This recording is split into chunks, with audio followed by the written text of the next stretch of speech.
Now let us see what do you mean by fabric policies. So policies in Hyperledger Fabric are implemented at a different level. So each policy domain governs different aspects of how a network operates. So in a nutshell, this is how Hyperledger Fabric policy hierarchy looks like. So you have system channel, which consists of which can manage consortium membership and blockchain structure. You have application channel, which can manage transactions on the network and the business logic. You have access control list, which is ACL, and smart contracts, which can manage the transactions, data, and events. So we'll look into how this channel, system channel, application channel, and ACLs will can be configured in the next coming section. So system channel. So system channel configuration. So every network begins with an ordering system channel. So there must be exactly one ordering system channel for an ordering service, and it is the first channel to be created.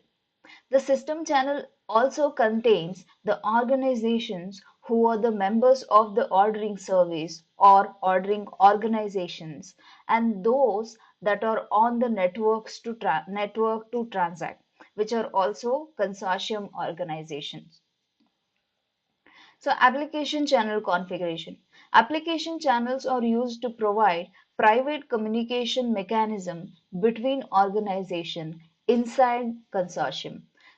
Please don't confuse between the private communication mechanism with consortium. Consortium is a group of organization who can have a channel.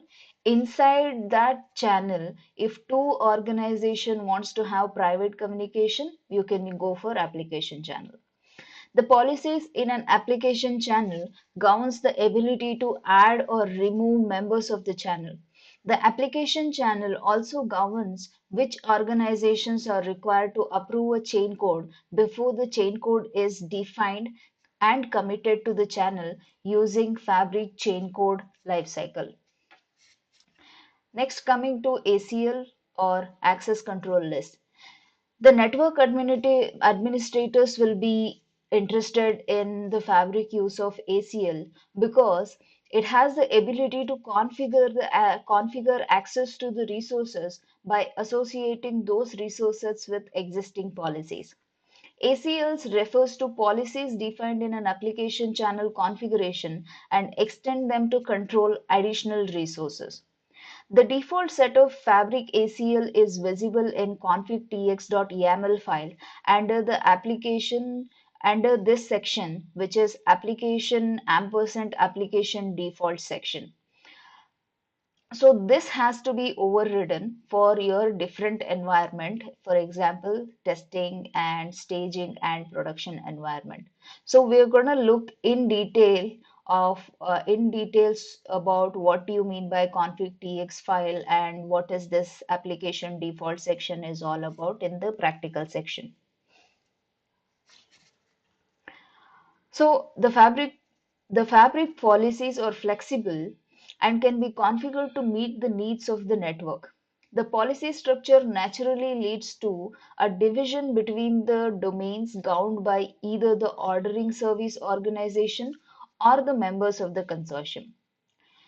So the details of who covers what or like which service is covered by which organization. For example, as I told before, it's it says that so couple of the domains are governed by ordering service and couple of them are handled by or governed by members of the consortium. So all these configurations, in-depth configurations of how you should do the configurations for ACL, for configuration for system channel and the application channel in deep is covered in Hyperledger Fabric System Admin course in Bootcamp.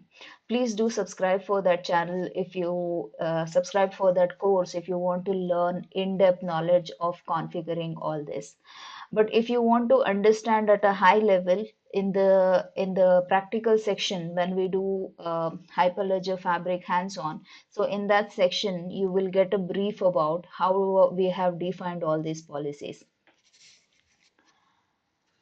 So this diagram tells you the Hyperledger Fabric policy hierarchy, as you can see, which is governed by what. So as you can see, this partition that you can see over here, this is what is governed by orderer. On the partition on the right side is governed by the consortium organizations.